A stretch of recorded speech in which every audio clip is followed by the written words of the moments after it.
toaster. Ain't nobody worried about getting in there like this. You know what I mean? This amendment to legalize marijuana. They better do that shit. Build that in right now. You eating the booty, you start massaging her feet, man. Right? Spread that shit for her. What? Also the first pride since the pandemic. Like, Dick was just running free. You're gonna go with something like, make them scum. I mean, that is the end result.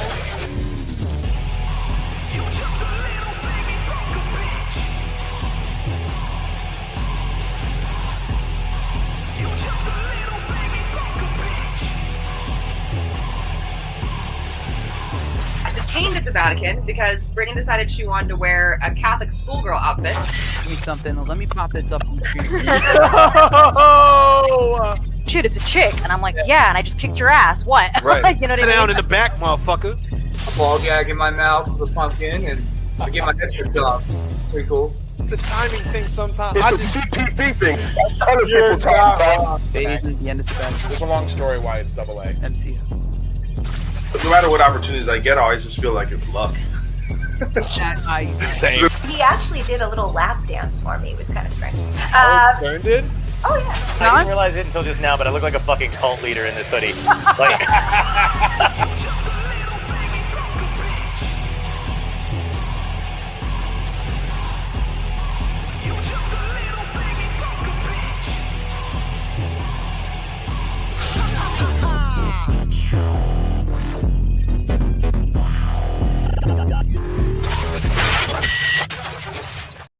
All right. We are live on YouTube, Facebook, Twitch, and soon Instagram. Dane, how you doing? How you feeling? You doing all right? AAMCO?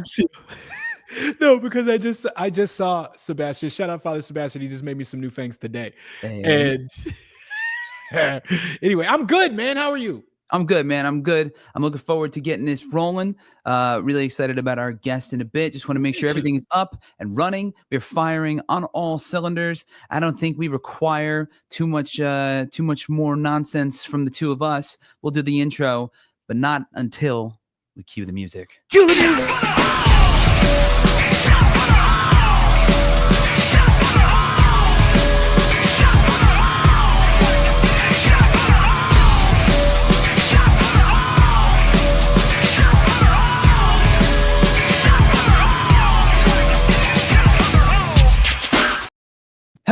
Hello, everybody, and welcome to another episode of Failure Made Monsters, episode number 62. I am Santino Campanelli, a.k.a. The Misfit, and this is my absolutely stunning, gorgeous, fantastic, just genuinely good human being and co-host, Dane Alexander, but you can call me the Great for short, though. Indeed you can. And this evening we have a very special guest. Very excited to be welcoming my boy Eli James. Now, if you're not familiar with Eli has, I'm pretty sure the motherfucker's done damn near everything. So I just talked to him for 30 seconds and he's kind of fucking great. Yeah. He's really good. You better fucking love him. Yeah, I agree with you. I think I've known him about a decade now, which is insane, but we'll get into that. He was, he started, I think, as more of an athletic type and then got into music. And then before you know it, it was like 30 fucking bands later, and you've heard a bunch of them. Some of them you may actually be a fan of. And some of them you may need to listen to, and then you'll be a fan of them. From Julian K, Dead by Sunrise, the Eli James Experience. He's just had a pretty nice run. And I got to ask him a question when he's on in a bit too, because there's a possibility after reading his Wikipedia earlier that we may have met before we knew each other. So I want to bring that up in a bit, but he's done that. But he's also now a fashion designer, because that's the natural progression of things, music to fashion. Just do all the cool shit. You want to make your own stuff with your own brand and, just kind of do the thing. So it's great. So he runs a Ghost Circus now, so we'll get into that as well. And then, I think we'll just talk about some other shit, but I really want to dig into, we know all the successes he's had. I want to know all the failures that led to those successes. I want to know what failures made that motherfucking monster. And we're going to figure that out. We're going to dig into it a bit. But first, before we welcome Eli, Dane, how you doing, buddy? I'm good. Thanks for asking. It's good to see you. I'm good. I'm healthy. Nothing hurts. So it's a good day. And as I said before, if if you guys ever want to at home, try this at home. If you ever want to spice up your lemonade during the holidays, I got a recipe for you. A little bit kind of crazy. Is it complicated? It's probably complicated. It is. So basically, you want to go 2 parts tequila and like 1 part lemonade. Let me tell you something.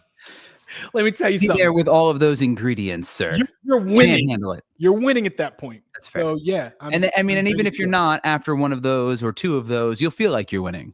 You know what? You'll feel enough like it. You can That's pretend. It On doesn't matter if top of the anybody world. agrees with you. Yeah, it's lemony goodness. That's good, man. I'm glad to hear that you were doing. Oh shit! Christmas coming up. By the way, Christmas is coming up, That's man. okay. I hope. Hopefully, I don't know if I'm going to see you or not, but I hope I do. I hope I get to see you on the holiday. You know, just drag your ass out over here, and we'll, like us Italians do, just stuff you full of food. Don't make me. I thought you were gonna go a different. Yep. Thank you. Gonna Thank you. stuff you.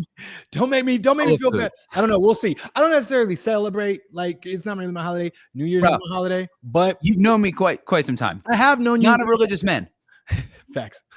So Facts. I get it. I'm not really. I'm here to. I'm here to celebrate capitalism.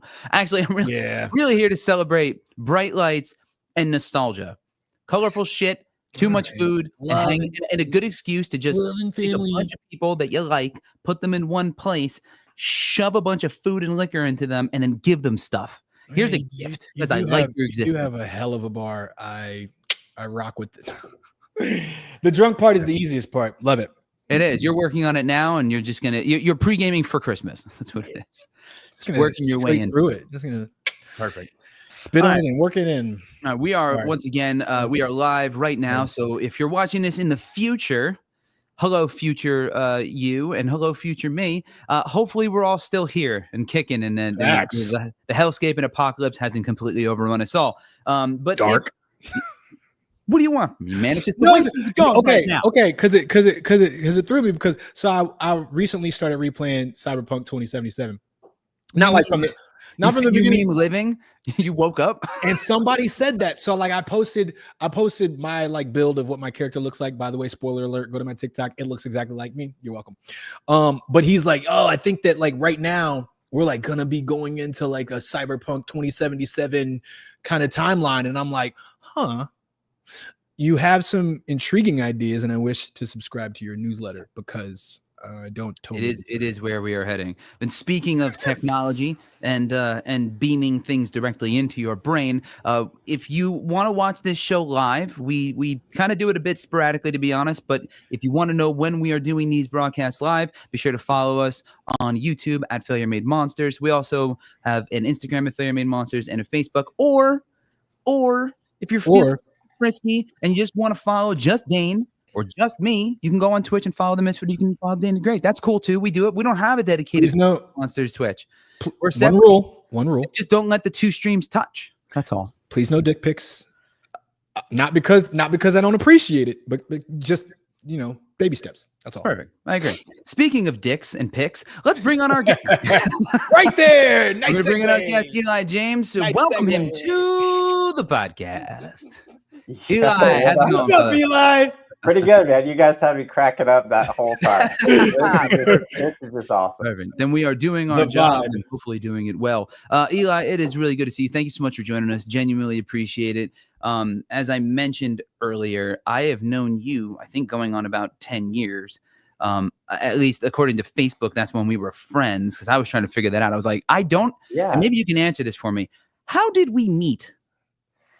I have not a clue. Oh, you know what? I think it was at a show. Was it? I can't remember. That tracks. In Hollywood with we were doing the Eli James experience, but it was Eli with Bones Elias. And man, that venue, I forgot what it was. Was it Loaded? Loaded, thank you. Oh, I think Loaded. So. Wow. Yeah, I Loaded. played Loaded. Right off I of Hollywood love Boulevard. Loaded. All right, so let me ask you real quick then, because it's like I mentioned, I alluded to this earlier. I saw on your Instagram you were out with Deuce. Is that accurate? Yeah. I did a tour. Was it in 2012? 2012. Yeah. Wow. Was it Rockstar Uproar? Jeez, I can't even remember that long. I only know this because of the Wikipedia. So like, were you on the Uproar tour? I don't remember what it's called, to be honest, but yeah, a buddy of mine was drumming for him, and he couldn't make it. And I was with Julian K in Europe, and he was like, "Yo, dude, I need your help." So he sent me like, you know, whatever, an album and half of songs that I got to learn, and I'm learning them on my flight back. Oh wow! And then landed, and that next day we started tour, and then we did a U.S. run. Yeah, gotcha. Because I think if you were on that tour, I met you then. Because at one date in New Jersey, we were on Uproar with Deuce in 2012. So if it's possible that our paths crossed years before we actually officially properly met. So I'm just seeing that. I was like, wait a second, I was there for that. That's how it all works, you know. Yeah, indeed, small world shit, and I find that more and more smaller industry. Yes, the more I meet more people, they're like, oh, you know, and you know, and you know so and so, and you know so, and then everyone's just like, well, it's just one big circle jerk basically, and everyone's broke but loves what we do. So it's all right. So I mean, that's very true. That is very true. And then you pretend that you're not broke, but you kind of are, and all the good stuff. Yeah. Yes. Yeah. It's like a handful of the, you know, the cream rises to the top. There's a couple of motherfuckers doing all right, and then everyone else is just like, you know, we make guitar music. the hired gun world, you know. Yeah. That's it, dude. So that's what, and as a result of that, so all right, you've I know I kind of I rolled out the red carpet earlier and kind of listed some of the acts you've been a part of, and you just mentioned Julian K as well. But what I'd like to know is building up to your earlier stuff. I believe you had a different plan or trajectory that you were aiming for before drumming was like the full-time gig, maybe even a couple of different things. What were those? What kind of steered you? It's never a straight line, is it? Yeah. No. What moments in your life that knocked you on your ass onto a drum throne? Bro, well, you know, I'm an artist at heart, you know, and with an entrepreneur mindset, if you will. So, wow, you know, there's a lot of history, but basically I left Seattle and I started acting, which was completely left field of who I was. I was so shy, but I started acting. Some friends were in some acting class, and they're like, "Yo, dude, you should join our class." I was like, "Yeah, fucking right." I was never in acting class. It was like I was so shy. I wouldn't even. This is not who I used to be. So I was like, okay, whatever. So I joined the acting class, and which is a long story, but I did acting for like 2.5, 3 years. I did like 200 stage performances. I had like 7 films and a bunch of plays. Yeah. Well, you acted. I was like, yeah. You went to 200 states. All right. Yeah. No, it was really it was awesome, man. It was a good experience. But the funny thing is everything's a big freaking circle. So I did that for a bit. I didn't really like the business. Long short story, and then to save some time and sweat here is I didn't like the business. So I went to the tsunami relief in 2005. There was that big tsunami that happened in Indonesia, and that just kind of blew my mind. And I couldn't communicate to people there, but we were still communicating, and we did have a translator. But what I meant is like, I got to get back in music, because no matter what, music saves lives, and anybody can communicate through music, through sound waves. So I was like, fuck, I need to go back into that. So in order to get into that, I'm like, I have to get a Get Real job. Mm-hmm. So once I got back to LA from that, I connected with my buddy, and he sold skin cream, sold skin cream. It's called Infinite Aloe Skin Cream. And he taught me how to sell this stuff, whatever, one-on-one. So we go to your entrepreneurial chops. Yeah. So now, and at the time I'm like, wait, I got to talk to somebody one-on-one, and I have to like put this shit on their hands and like go, hey, you know, this is what this I got to close and pitch. I got to close the sale. And can I ask you a quick question? Would you say that, and just out of curiosity, when you did, 200 something stage shows and a bunch of films and all that, being very shy, and I'm assuming fairly introverted before that, do you think that the process of kind of the learning acting and all that helped you come out of your shell enough to even attempt trying to sell one-to-one? 1000%. This is why it's a circle. This is at the bottom of the circle. Now it's good. You'll see where it kind of all comes to fruition. And But yes, absolutely. Like that got me out of my skin enough to literally go into my next phase. And that next Get phase you out was of your learning skin enough to sales. rub cream all over it, baby. I mean, no, but it's interesting, dude, because you go sell skin cream and you're talking to 95-year-old like grandmas all the way to like bike riders, and then kids and wives and husbands and like everybody. So I really understood and learned the dynamic of talking to somebody face to face, and then finding out a problem, finding out a pain, and then selling them on that based off of all the information. So I was like, oh, okay, cool. And you're like, I was like a chameleon. So if a biker comes up and like, because his wife's like, yo, you need some skin cream. Then I'm going to act a little different. I'm like, hey, yo, this is what this is. This is how this works. Obviously, we know, blah, blah, blah. And that you're literally everything about you changes. But if it's an older woman, you're like, hey, you kind of power a little bit. Mirroring. So aggressive. Exactly. You're mirroring. And I became really good at it. I was one of the top sellers through that time, gratefully. But I learned that. Then I started. The same company sold Sham Wows, basically. They're super. Vince Offer. Vince something. I forgot his last Vince name. Offer. I have my family's was more in the infomercial business, and we sell in QVC and all that. So it's a whole conversation there. So I know way too much about that.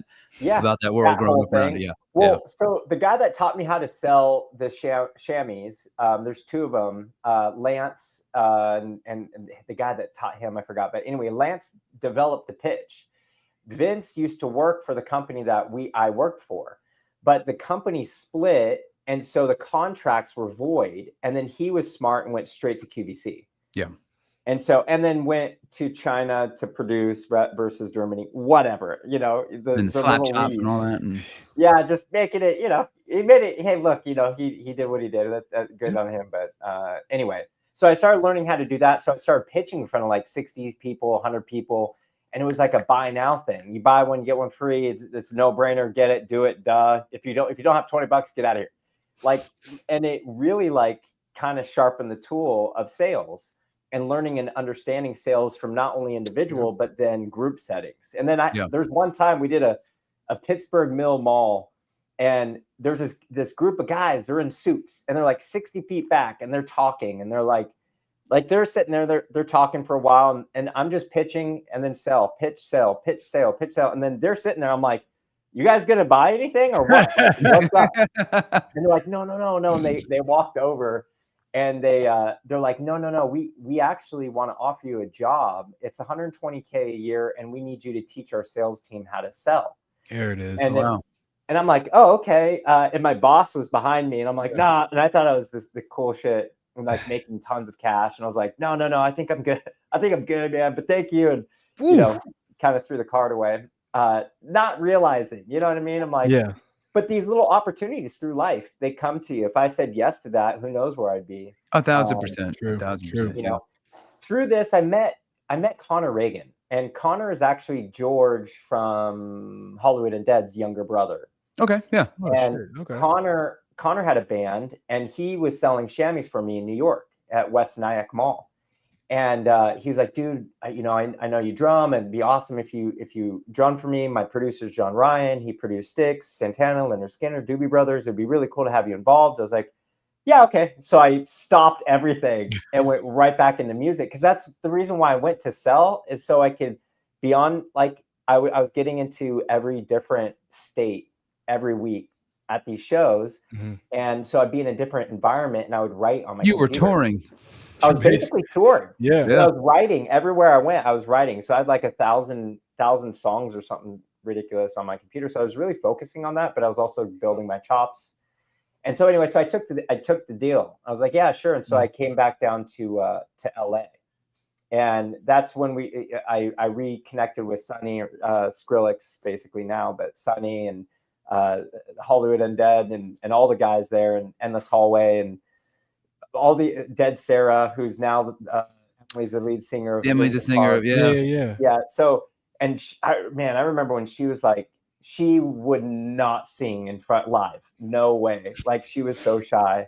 And That's our wild. singer would always get to her and be like, look, just play, like, come with us, and we'll do a show, and you can come. And you know, she built her chops up and got Dead Sarah off the ground. But that was an interesting one. Yeah, I mean, Dead Sarah was around for a while. Yeah, and that's where a lot of like the real connections started happening in the music scene again. I went on tour with Sonny as the drum tech. I was supposed to be the drummer, but his best friend Sean Friday left the band, and he's like, bro, I'm so sorry, he's gonna drum. I'm like, yeah, that's cool, but I want to help. Right. And so, and I'm young, I was like 25 or 6 at the time, and so I went on tour, but I got really fucking sick. It was gnarly. This is like the second time or third time I almost died. And Jesus.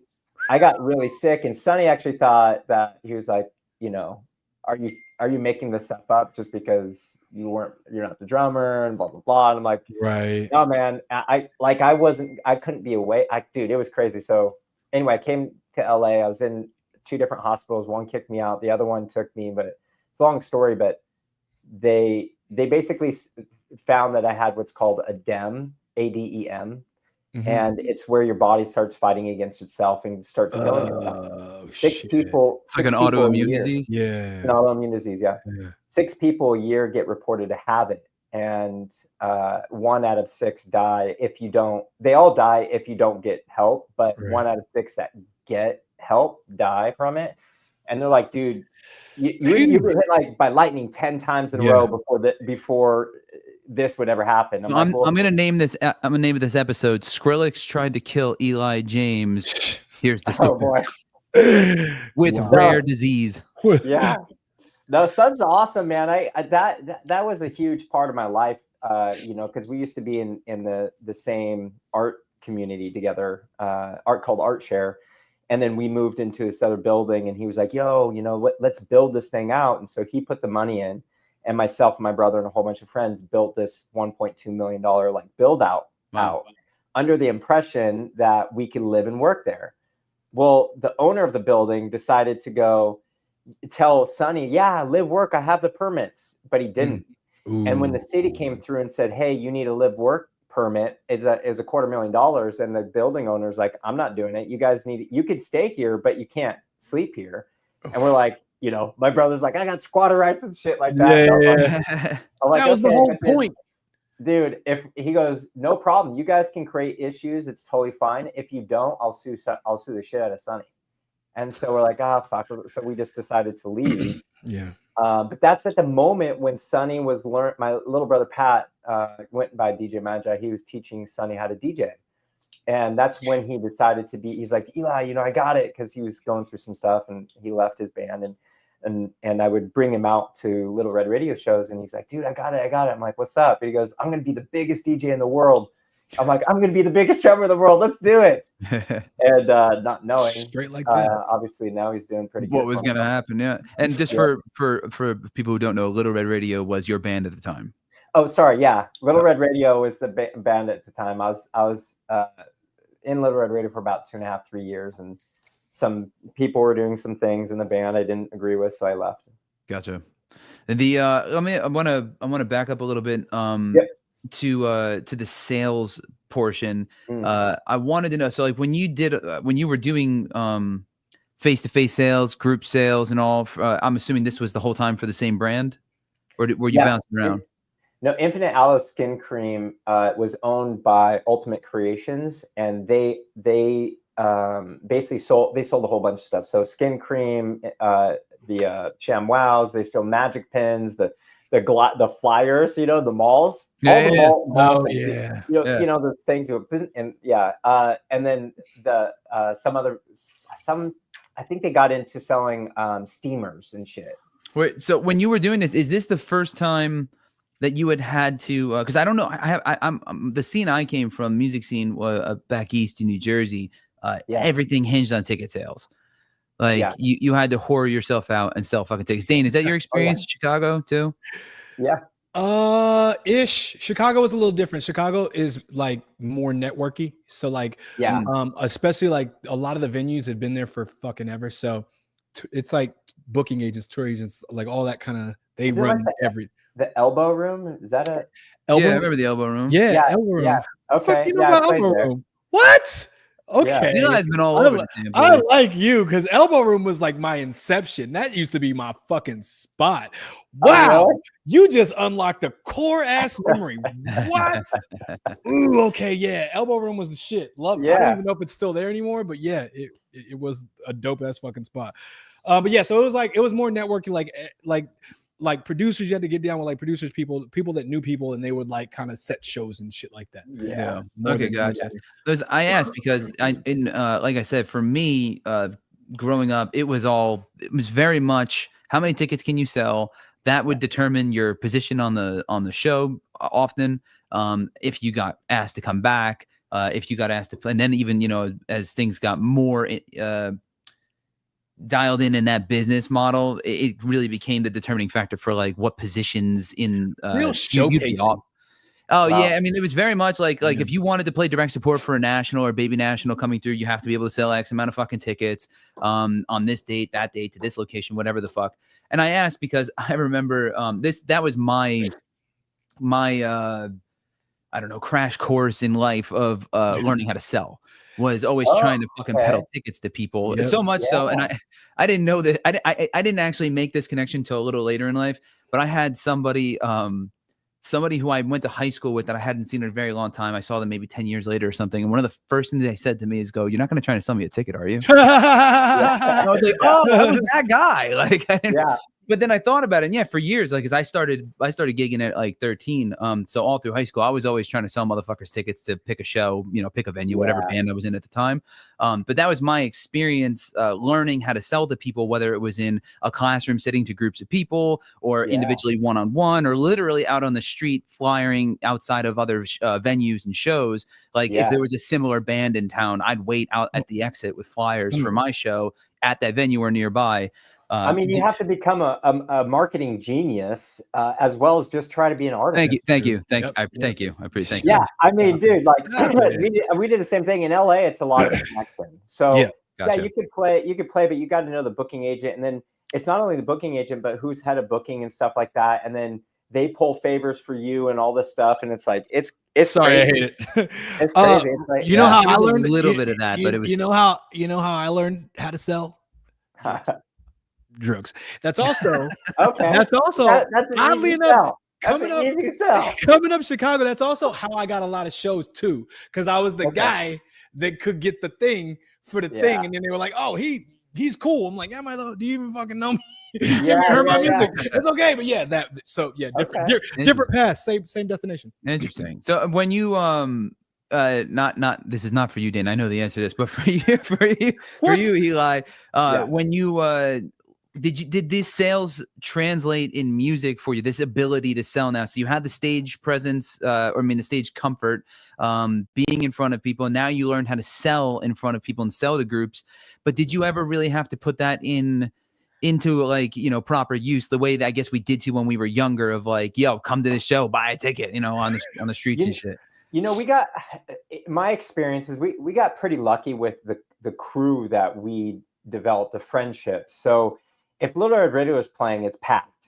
It was packed, like local track of the day on like all these radio stations and everything. Like if you had word, just putting it on Facebook just once, we have a show. It packed. And even to the point where, man, I forgot who we opened for. We were the direct support for this person. And they said, I'm not following that. I'm like, what? I want to see them play. This is stupid. And we got lucky that way. So, and the timing on social medias was just kind of going. So now you put something out 10 times, maybe someone might see it. Yeah. There you put something out once and it's like, oh no, that. Yeah. And so it's like MySpace just going into Facebook days. Yeah. MySpace into Facebook. That's what's up. Yeah. And Friendster before MySpace. Yeah. I remember, but do you remember your top 8? I bet you don't.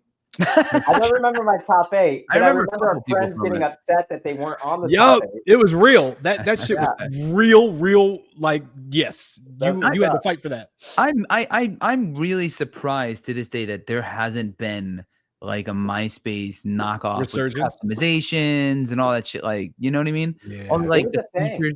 Yeah, but like, who's gonna learn HTML? Like, That's what I'm saying. But like, you don't relax. need to anymore. Even web designers don't need to anymore. You have WYSIWYG True. editors, which sees what you True. get, like Squarespace and shit. So you could Yeah. just build your own. But and it's to be so much easier. Like you wouldn't have to learn HTML. You could customize your profile, add Java. music and all. I remember you used to be able to do all that shit. Yes. How is that not a thing again? I had rain falling in the background. Oh yeah, that's Yeah. right. Okay, It's like the Matrix. tangent. Yeah. Sorry. So my music was like real, like melancholy, and I thought I was like real fucking deep. So like my song would play, and it'd be like rain and shit falling as you came to my page. It was an experience. MySpace, I miss you. It's Dane Alexander days. Yeah. That was the actually, no, sir. I'm not. Oh, don't. It's okay. You don't want Never to. You mind. want to out Don't worry yourself. don't worry about the old names. Don't I worry got about it. the old I got names. it. I got a Well, couple of those. Look, Eli. I noticed that you've made clothing for Cruella. I have a Love Superman Cruella. crush on Cruella. Fucking awesome. I want to know, one, because I'm not as familiar with your clothing line as Teeners is. The Misfit. What Teeners? Yeah. How did that start to happen? And how is it this long laundry list of who's that are in your clothing? Yeah, so it just to kind of backtrack a little bit. So went into music, right? And then I've done too much in music. I got burned by the band. So I was like, I actually got burned by the band, and I had a show booked for a friend. And I won't get into that, but I had to perform for the show. And I was like, I don't know what I'm going to do. Little Ready Radio's not going to play. I'm like, I'll just put something together. Fuck it. And I called my lighting designer. It's like, you have to do the lights on my kit. I'm going to put something together. I made 2 songs in like 2 days. I practiced them. I'm not a fucking singer. I am not. And like, I sound like a cat in water is what it is. Yeah. But I made it work, and I didn't know what it's going to like what I would do. Sorry. And I you know why, Tainers. You know why. Anyway, go ahead. Yeah. I'm sorry. I didn't mean to interrupt. I made it happen, and I was like, it was packed, and everybody loved it. I'm like, okay, well then, shit. And that's how I came up with the Eli James experience. But because I was the booking agent for us, in our band. So I handled all booking, all touring, all management, everything. The merchandise. Gee, Eli, everything. what's that like? Please tell me. Yeah, I did all that stuff. So I was like, okay, cool. Anyway, so I went on tour. Instead of Little Red Radio, I just went on tour and told the promoters, hey, it's not Little Red Radio, it's Eli James Experience. Some of them said cool, some of them said no, but either way, I made it work. 5 tours later, I went to Australia with the Eli James Experience, and I was using Eli James Experience as a calling card, kind of like an audition. Every time I do an Eli James Experience show, don't matter if it's 1 person or 10,000 people, I'm playing in front of 100,000 people. And then you're playing in front of 100,000 people, and you hear the bartender, you're like, tell him again. Tell him again. Dude, tell him louder. He's not listening. Sorry, bro. Right. You load up. You put everything in your car. It's 2:00 in the morning. You're trying to get your $50 for gas to go to the next place, and they're like, "I'll give you a salad." I'm like, "That's not gas." I don't think that's coming. right. Like, what am I doing? I Like, have to ask, because this immediately. I have an answer to this, but I want to know. Yeah. Do you have like it just first show that comes to mind? Most painful as in respect to like the crowd and like who's watching, or like the circumstances of it. What was like the most you're like, fuck, all right. This one was for practice. All right, yeah, no, yeah. You know how many times I've said that?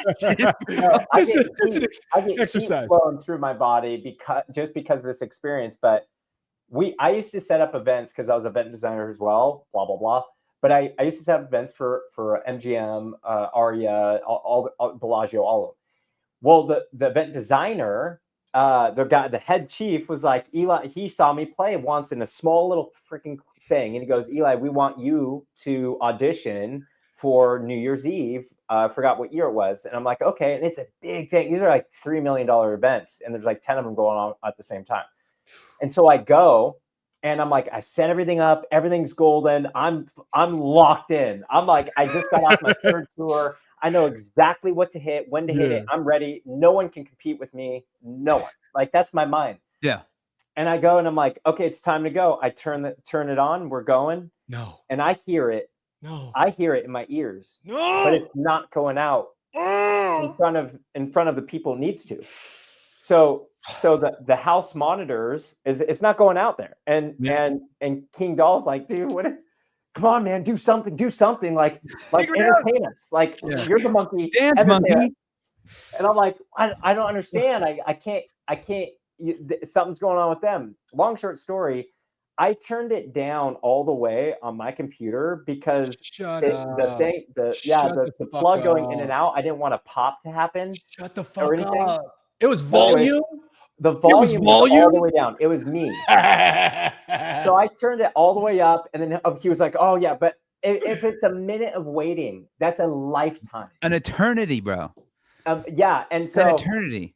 I crushed it after that. Cool, but it's like, thank you, no, thank you. You did good. Can I just? We'll never talk to you again. Before you say anything, teeners, I just want to say, real quick, if anybody watching this in the future, anybody watching right now, if you're an artist, whatever, just understand you are not alone. Yeah, not alone. This is such a through line that like more people should talk about, because everything you just said, I could have told that exact fucking story.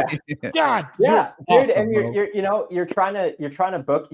You're booking your whole tour, and then you have to be in Vegas and then Sacramento early for a radio show. Then you're performing there. Then you have to be in fucking Portland the next day. If you don't understand, that's a 10-hour drive, but you leave at 2 and get there, you get no sleep, then Seattle and then Utah. And it's like, there's no breaks. And you're like, why did I book this like this? I was a go-getter, but I thought I could just make it work. And then car issues and, you always think it's like eating with your eyes, where you're like, oh, I can totally make this work. This will fit. This is definitely going to be okay. And then as soon as you start, you're like, what have I done? Yeah, this was a mistake. This is night 1. I have 50 it's more fucking to go. I was the driver. I was everything doing everything. I was the solo guy. I had a different answer originally, but then you mentioned that with not having the volume up, and it just made me. My old band Scarlet Carson played a gig once somewhere in South New Jersey, and I remember something happened with the electric, and like a chunk of the power went out on the stage, but not all of it. So the PA system was still working, but all the guitars and bass and what we were tracks and everything else were out. So it was a live drum. It was live drums and me. Still amplified, but nothing else. And I remember, like, when you're on stage and you're playing, and then like something like a hiccup happens, and your instinct is just power through. They'll fix it. It'll come on 10 seconds, 20 seconds, 30. Dude, the whole fucking damn near. I mean, I'm not exaggerating. Like, if the song was 4 minutes, 2.5, 3 minutes of it were done a cappella to drums. I just kept going, and I just started leaning into it. And I was like, "Oh, this is what it is now." Yep. What are you gonna do? The show must go on. Yeah, 100%. That's it, dude. Eventually, someone fixed it, and the rest of the show, we had everything else. But my God, dude, I just remember that, like, because you're on stage and you're like, something is wrong, something's missing now, and I don't know what's going on. But I had a similar, and the only reason I'm telling this is because there's a reason why they say the show must go on, because I've had experiences where mid performance everything shut out. Either the DJ fucked up or somebody fucked up and kicked it off or whatever. And I just kept going. And I can say probably because of what other people told me, that was actually like the best part of whatever the performance was that night. They were like, oh, because it gave them, it was that memory. It was like, that was not what they expected to happen. Like, music went out and you just kept going. It's like, I don't care. That's a thing. That's being an artist, Yes. And that's also getting, I mean, you have experience under your belt, to do that. What would you say is the most like fucked thing out of all this? Like, all, there's a lot of shit that we go through as artists, and especially, I mean, I've gigged a lot in my life, but I know you've toured far more than I have. So you've probably got a fair amount of war stories and battle stories and all that. But I'm just curious, is there a takeaway that you still to this day think about, that you use regularly in life, that you learned from that part of your life and touring and all that? So something like just a constant thing, like I said before, like sales for me with tickets and all, and maybe show up a little earlier than you think you're actually going to get there and all that. You kind of start to figure that part out. And I mean, ADHD is fuck too. So that's like sound checks. That's a constant struggle, but You know. Yeah, I mean, that's a good question. There's actually two things, and I know it sounds cheesy, but having a positive mindset is humongous. Love it. Anything's possible. Like literally, remember when you're a kid or kids, you know, and you're just playing. Yep. You don't know. You're all of a sudden you have a shovel and you're digging a hole, or you're shooting guns or whatever, and you're playing. You're running over a rainbow. Don't matter. Yeah. That happen. You can create that now. Don't matter how old you are. Or anything like that, but to keep that positive mindset and whatever your attention is, and then never give up. Whew. Don't give up. And it's not like I don't want to give up on the. Where's the applause? No. I don't want to give up on this path. You are the whole. You are the whole story. The whole journey is you. So it's if you're like giving up on a path, it's not really giving up. You're actually building for your tomorrow, for whatever comes to your fruition tomorrow. And clearly, he just blessed you. Y'all aren't listening. I hope whoever's watching now and in the future he just blessed you.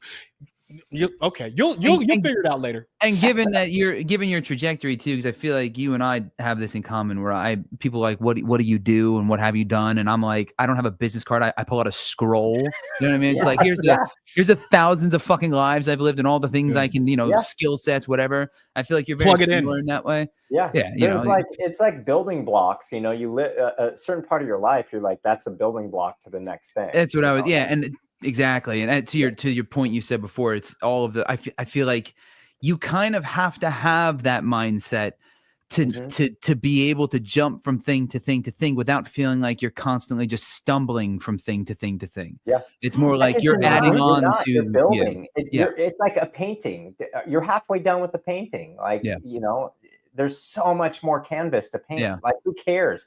And don't give a fuck. Who cares? Listen, if I'm a painter, I'm Jackson Pollock. Yeah, it's funny because it's hard. It's hard not to care, but when you just don't give a shit, like you're like, of course you give a shit, but you don't give a shit. Like I don't care how I look. Like, I'm like, I don't care if I'm saying something or whatever it is. Like, I don't care. I'm me. I know what I'm saying. I know what I'm living. And someone, I met this awesome woman not too long, about a month ago. Shout Karen Scott. I think I may have told this story, but the very brief version is I was having a conversation with her. She does I met her at her day job, and it wasn't until an hour goes by. I'm just like trying to get, we're in a retail situation, and she's helping with something for a shoot, and then it just kind of comes out that she actually does DJing on TikTok, old vinyl records and all this stuff. And this woman's amazing. She was so fucking cool, and just nuggets of wisdom. But one thing she said that really stuck with me, that kind of speaking to your point, is I said something to kind of like sound humble, not so full of myself. Like, I know I'm really good at this fucking shit, but I was like, well, I'm all right, kind of thing. Like that sort of deal. She's like, why are you doing that? She's like, you're good. And I was like, I am. I'm fucking great at it. And she's like, so just say that. And then we all do that. It is. It's a knee jerky thing. Yeah, it is. She says, she goes, why are you doing that? And I was like, I don't want anyone to think I'm super full of myself. She said something to the effect of like, would you want to have dinner with the person who judged you for that? Who said that to you? And I was like, no. And then she goes, well, then who fucking cares what they think? And I was like, fuck. That's such a simple way. Like, okay. Yeah, I don't give half. There's 7 billion people out there. I mean, you're never going to run in this. I'll find the one that wants to get drunk with me. Don't you worry. Yeah. That's it, man. To kind of go back, since, we have about 10 minutes. But anyway, so to kind of go back to answer Dayne's question is, how did I get connected with like Cruella and Sum 41 and 21 Pilots and No Doubt and all them and, Papa Roach? Well, when I was doing the Eli James experience, I knew that every single time I played, doesn't matter if someone's videotaping or there's an event online or whatever, it's an audition. And I'm like, talking to DJ Ashba, and I'm hoping that like one day I'm going to be the drummer for 6 a.m. or either say, well, I won't put it out here, but there were some talks. Yeah. Sure. It was interesting. So. Yeah, and so anyway, but because of that, I met Julian Kay. A friend of mine, Maura, had introduced Ryan, the singer Julian K, to me and said, "Hey, you got to check this kid out." And the drum set, and I had a lit up drum kit, and I was controlling lights and DJing and singing and playing drums. It was an experience, one might say. It was an experience for sure. The Eli James experience is crazy. But so anyway, so I got in touch with him. Now he's with Julian K, and I didn't know who they were or their past or anything like that. But then we sat down, we talked, and Amir was like, "You look like you come straight out of the orgy camp." And I was like sex? And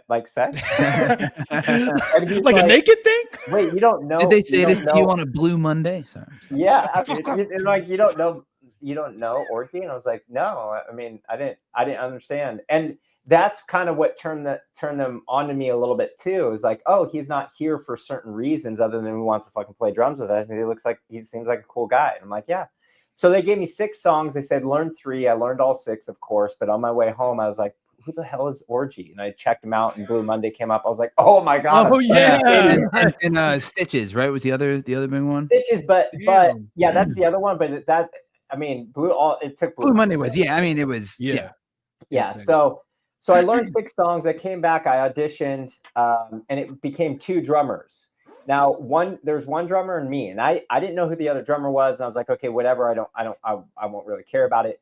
But obviously I wanted to find out. So I did some digging. I found out it was Frank Zumo. And I'm like, oh, then I'm done. There's no me in this whole picture. I'm like, it's all good. So the Friday he was supposed to call. He did not. So I was like, okay, then that's cool. I know it went to Frank.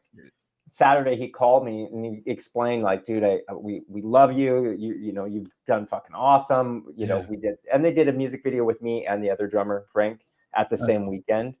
Mm-hmm. But they're just like, yeah, we already promised him the gig before we decided to see what else was out there, but we wanted to see what else was out there. And I was like, oh, okay, cool. No worries. Yeah. And he goes, you know, it was funny because I took it in such a light way, like, yep. Okay. That's how it works. No big deal. I got you. And he goes, who the fuck are you? Like, I'm like, okay. Why would I be mad? The door's always open. Call me later, whatever. He's like, dude, that's cool. And so 6 months go by, I heard nothing. And then Frank was drumming for, I forgot who, but in Japan. And then Julian K was opening up or direct support for Filter at the Roxy. And they're like, yo, can you come and do this? I was like, sure.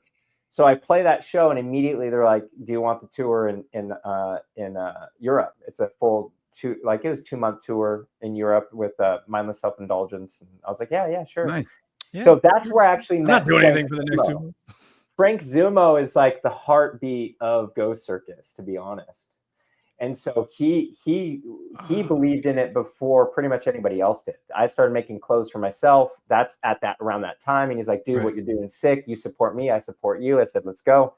And so ever since then, anybody that he's been connected with that needed clothes, he's just like, dude, talk to Eli. He's the shit. Hey, Eli, we have AP Awards coming up. It's Josh Dunn, Adrian Young, myself. We all have to be fitted for this thing. It's in 3 days. I'm like, wait, what? You know, so I'm like, yep. They're all different. They're all different artists. And you're like, okay, I got to design something, hand make it for every single one of them. And they're playing in Ohio, in 3 days. I'm like, shit. And so anyway, long, short story, I nailed it, gratefully, but nailed it. And that's how I started getting in those circles. And then they're all like, dude, this is awesome. And they got more involved. Cruella, Frank Zumo was drumming for Cruella. And that's how I met Cruella. Yeah. Okay. People helping people. Yeah. Frank is like my legit diehard bro. Like, that's awesome. It's great when you meet people like that. If only I could meet anyone through music that I, you know what? Oh, wait, sorry. Wait. I'm right here, man. No, wait, hang on. That's not what like it was. No, Dayne is very much that for me, man. If it wasn't for this tequila, listen, I'd be upset. Listen, you sourpuss. All right, so I know we only have a few minutes left before we have to let you go. So I will wrap this up with this last question here is two questions. Yeah. One is, do you, I don't want to say how to say this, do you miss music being your full-time gig, or are you or do you feel like everything you did before this, which, because it sounds like music is the reason you even ended up in fashion, it just kind of built the painting up to this point, or or has fashion become the new music for you now? And not that you can't do both, but you know what I mean, where you kind of have to like focus on heavily on one thing because otherwise the other will suffer. Yeah. So as I mentioned, I'm an artist. So no matter what, I'm right there. I'm living my path. My solid motherfucking answer. Yeah. So and I was gonna say, as a circle, and how it works is I acted early 2000s, and I went into sales, and I went to music, got all of my connections in music, and then I went into fashion. I wouldn't have no idea what to do with fashion if I didn't understand acting. I knew in acting that what you wore makes you feel a certain way, so it'll help you with the scene or with the with whatever character you're providing. Yep. And I was like, oh, okay, cool. And I just wanted to be comfortable. I couldn't find shit that I liked, so I started making things in my bedroom. People were like, "What's that? I need it." And then So long short story to answer that, yes, I'm an artist. I'm on my right path. Plus, I make custom garments for. Are you on the path of Eli? Shut up. Yeah. Why? Have you seen that movie? I had to. Why are you like this? I'll never stop. It's my path, motherfucker. There's company. We have company. Never mind. We have company. Yes, awesome, I've been very fortunate to understand like things happen. You go, okay, cool, but I'm gonna be creative for my whole life. Like, it don't matter. So I fell into fashion. I had no idea what to do or how to do it. I started getting opportunities through Black Craft Cult. They gave me a really good opportunity to design for them. I took it. They said, do you know how to do this? I said, yes. Shit, I'm sorry. That just registered with me. I'm sorry. I love them, but never mind. Okay. Yeah. So Bobby hit me up. He was like, for 3 months, just like, hey, dude, we gotta have you on the team. Gotta have you on the team. I was like, okay. They gave me an offer. I took it. And based off that, things started to develop and grow. And then I started to work with other brands, and that's where Go Circus merch kind of came alive in 2016. Which I've worked with you on as well, and we've collaborated. Yeah. Fantastic, by the way. Fantastic work. Thank you. Yeah. So I had the brand, and also, doing custom clothes, that's not gonna. There's no retirement in that. Yeah. You got to hustle and will it hustle. And then with artists, all my friends as an artist, it's not like they have billions of dollars. Right. So it gets really hard. So I'm like, well, how do I help other companies and make money on it? So I started doing this for other brands and other bands and just, other companies. Long short story, because we only have a few minutes here. COVID happened. I came up with the mask idea. I had all my infrastructure. I had one. Yeah. Yeah. I have the digital glitch one. The what? The glitch one? Oh, I remember that. Yeah. So we ended up, anyway, yeah, that thank you. That's awesome. I'm glad I can be there to support through that time too. But yeah, I decided to make one. My wife's like, you should put it online. You might do it'll get you to do something for the next couple of weeks while we're shut down. And we didn't realize fucking COVID a year later. Yeah. Crazy. How nuts it would have been. But I put it online. We sold 60, then we sold 150 the next day, then 300, then 800, then 1,000, and we're making them in our garage. And I'm like, I gotta either shut the site down and catch up, or do something stupid. So I talked to my guy Jose, who runs ads. I said, I got a fire. We got to put gas on it. So I did, and based off that, I reached out to all my manufacturers, and only one would say yes to it, but they had to shut. Like, it was blacked out. Post-apocalyptic downtown. We ended up selling about 6,600 masks, 7,000 masks a day, and producing that a day, and then fulfilling that a day. Wow. And so pretty much 24/7, or like 24/7, it was just like, that'll do it. That'll fucking do it. Yeah. And it took Go Circus to the next level. We're a multi-million-dollar entity and clothing brand, and understood like stuff from email marketing, and also spent $800,000 in learning all this shit. So now taking that experience, I'm helping other brands, and we just expanded Go Circus merch. I hired a COO and a CSO from a $40 million entity. Congrats. Amazing. Yes. And so we're really focused on that. We have a whole AI department, and we're just crushing. So I'd love I mean, to we get can probably you. talk about this shit for hours, by the way. But. No, so like I was just gonna say, so I'd love to get you back on the show to talk about that side of things because that's I haven't talked about it much on this show, but that's a big part of what I've been doing for in a similar situation with a multi-million-dollar business, trying to help. Yep. We're doing a rebrand situation, product launch, all this stuff. All right, I know you got to go, so I'm gonna ask you one last question, and this is where we're gonna end it. Is there anything you'd like to leave the audience with? Where can they find you? And plug your wares. Yeah, and is there you know, is there anything you want to say to Dayne about how great he is? Yeah, I mean, you are awesome, man. You're both. I love your energy. You guys have great smiles. You just kid around, and this is awesome. I love the vibe. So thank you for doing this. I know it's thank you for coming on. Appreciate it. It's a lot of headache, a lot of scheduling, a lot of figuring out. Some people probably don't have mics like myself. That's part of the gig, man. So 60-something episodes. Roll with it. What do we do? We figure it out, though. That's Figure it. out, the show goes on. Forge ahead. Yeah, make it happen. Wait. Real quick. This whole conversation is reminding me of one of my favorite quotes ever, and I want to before you plug, this is what it kind of reminded me of. Okay. Charles Bukowski, one of my favorite poets, probably my favorite poet. He said, "Find what you love and let it kill you." Yep. Yes. Anyway, continue. Love it. Well, I love that. You know, that is great. You know, plugs. I mean, yeah, GoCircusApparel.com @go @GoCircus_ for our Instagram, or GCmerch.ai, or Eli James on Instagram. But you can find us pretty much anywhere. Put the links in the thing, Tina. Put the links in the. Yeah, we'll put all the links in this thing. Do the links in the. There it is. There it is. Yeah, I think just staying positive and having a strong, push forward, and one day at a time. We're all gonna mess up. We're all gonna fuck up. We always do. We are human, but just one day at a time. Speak for yourself, Eli. I'm fucking perfect. I don't fuck up. I don't make mistakes. I drop something. That was a mistake. My bad. Are you done? Wait, what? And scene. And done. Yeah. All right, guys. No, for real. Thank you so much. I really appreciate it. And yeah, let's do a 2.0 on this thing, because there's a lot to talk about, especially with AI world and helping other dicks. And dicks. We didn't even get to. We did not one dick joke. Wait, we had one dick joke. There was one. Yeah, at the very beginning. You called me a dick. That's it. I didn't know. It's a running thing. No, we got to do a sequel. We We do, and then we'll have to. Maybe we'll bring back the signature question too. Who knows? The signature question. I don't know how to turn this thing off, so I'm just going to close. It's all good. We got you, Eli. Thank you. Just don't get naked in front of it, dude. Talk later. Unless you want to. Bye. Unless you want to. I don't know. Record it. Wow, that was fun. Yeah, man. Eli's good people. I like his this thing in here. Yeah, that his pink lasagna computer. Yeah, that guy is math is mathing.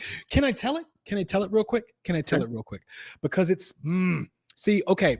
Whatever. I don't know how whatever. So recently, for anybody watching, me and this guy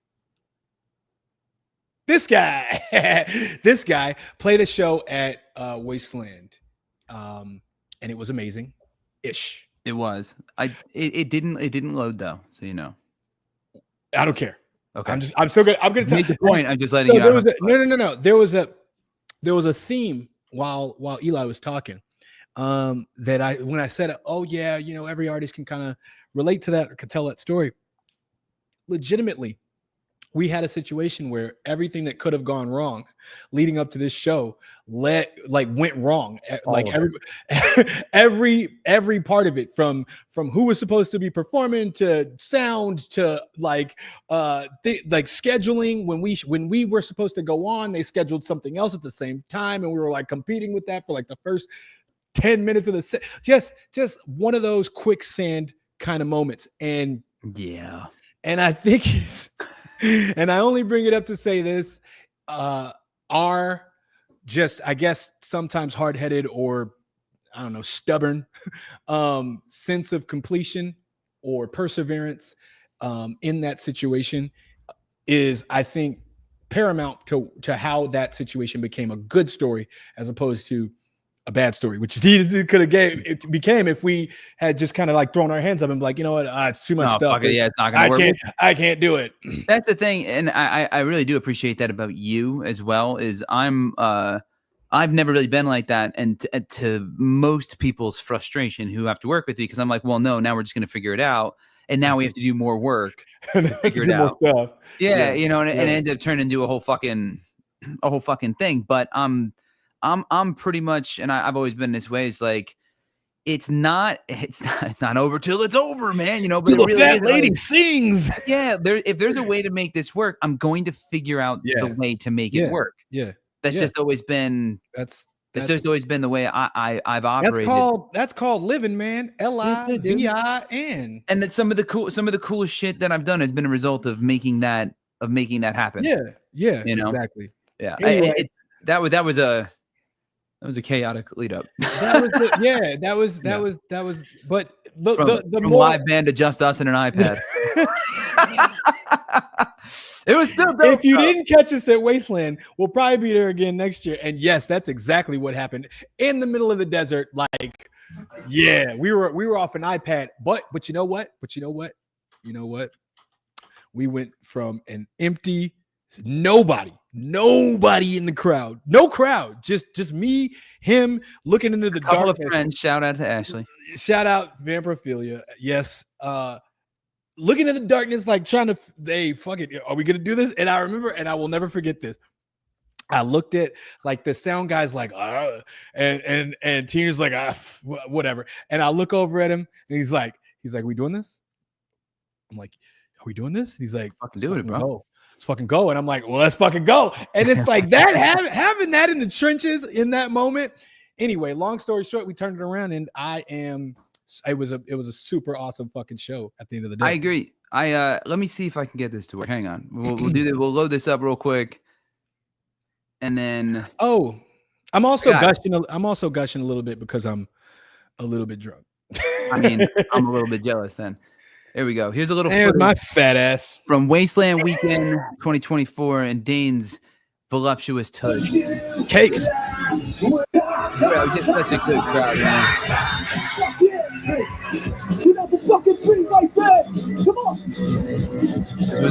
That was fun. Look how much fun you're having. Oh, that was fun, bro. I love the fucking pyro too. Yeah, the fire was cool. But yeah, I mean, we really had an awesome crowd. Yeah, that was cool. So you got a good crowd. That's a good group, watching, man. For anybody watching now and anybody that's going to watch it later, you got to understand what you just saw. None of those people were there. I can't stress enough. Empty desert, like, is what we started with, and the sound was fucked up. And we're like, okay. And like, I remember at one point, I don't know if you've ever performed in the desert. Probably most of you have not. But it's difficult to do because you're like breathing in dust and sand and shit. And you're there all day and the sun and shit just dried out, man. Yeah, but like shout out to Wasteland Weekend for being one of the coolest fucking events I have ever been to and or performed at. Just absolutely wild. Barely ekes out Neotropolis. Neotropolis was fun as fuck too. And Neotropolis didn't have pyro. Neotropolis didn't have pyro. They had like neon and stuff. It was cool. Oh, you were like dancers and shit, but like like I said earlier, I've been playing shows since I was 13 years old. Yeah. I've done a lot of cool shit on stage. I've had, all types of weird stage setups. Neotropolis wasn't even a regular stage. It was multiple stages. And I played on platforms in the middle of fucking spring break bars in Texas, like all types of shit, right?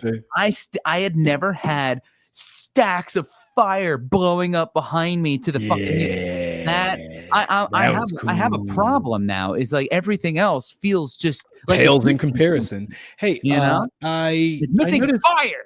I noticed that back there a little bit ago, you said that you've done a lot of crazy shit on stage. Tell me something, Teeners. You ever pulled your dick out on stage? No. You know what? No, I haven't, because that's how you get should try it. You should try it just once in your life. I'm good. I'm good. I'm full out in the breeze, baby. No, but we did do the microphone dick dance. We did do that. That was perfectly insane. Oh, that was such a fun show. So much fun. It was good. Yeah, we got to jump back into rehearsal soon. I'm down. You know me. I stay ready. It was a good time. But anyway, that was the episode of FMM Monsters. Thank you again to our guest, ELI James. Thanks, ELI James. You were awesome. Bundle of sunshine, that motherfucker. Big fan. and really glad we were able to get him. We'll have to bring him on again to talk more about. We're doing it. We're definitely doing a sequel. We're definitely doing a sequel. Would absolutely love that. So if you want, if you want us to ask Eli anything, be sure to drop us a DM at Failure Made Monsters on Instagram to let us know if there's any questions that you have from this episode that maybe we didn't get to, or anything that we did that you want to comment on, or maybe what he said to Dayne about how nice he wasn't enough for you, and you just want to send Dayne some compliments too. Maybe you just want to throw some more love his way. I like flowers. Throw them, chuck them, hit him in the face with it, slap it around a little bit. He likes it. Don't make it dirty. Don't make it weird. And that's our second dick joke of the evening, ladies and gentlemen. We are Failure Made Monsters. I am Santino, the Misfit, and this is my wonderful co-host once again, Dayne Alexander, but you can call me the Great for short. Indeed, you can. We will be back maybe after Christmas. Yeah. We'll see how we're feeling, and if not, we'll see you in the new year. So have an amazing holiday. Mariah, I saw that real quick. Mariah said I'm pretty. Oh, well, I mean, of course. It's the bone structure. Of course. Thank you, Moon. Anyway, yes. I don't typically do this, but I hope everybody has a happy holiday if you celebrate that sort of thing. Yeah, happy holidays. If we don't see you, happy New Year. Stay safe. Eat too much. Be mindful of your space if you're in a stressful situation, because sometimes this time of year isn't great for everybody. And the family you have to be around sometimes isn't great for everybody, and it brings up bad memories. So just be forgiving to yourself. Give yourself some grace, as my wife would tell me. And if you are hello, Puppet. And if you are fortunate enough to be somebody who is able to enjoy the holiday, especially with good people, try to on the day, just take a pause, look around, and soak it in, because tomorrow is not a given, and moments like that are very special. And we got to soak it in, man. We got to be present. Look at this. Eli's rubbing off me already. All this positivity from Eli, and I'm getting all gushy and shit, but it's true. So Dayne, I hope I see you, but and audience, I hope we see you soon too. Happy holidays. I love you all. Stay safe out there, and do a shot of tequila for us. Yeah. Yes. And if you do it Dayne style, throw a little lemonade. But for me, I mean, it's going to be an espresso martini variant with tequila. That's the drink of choice this season. Attaboy. Anywho, there she is. Be kind to yourselves. Yeah. All right, y'all. Have a wonderful evening. And as always, fuck Donald Trump. We out.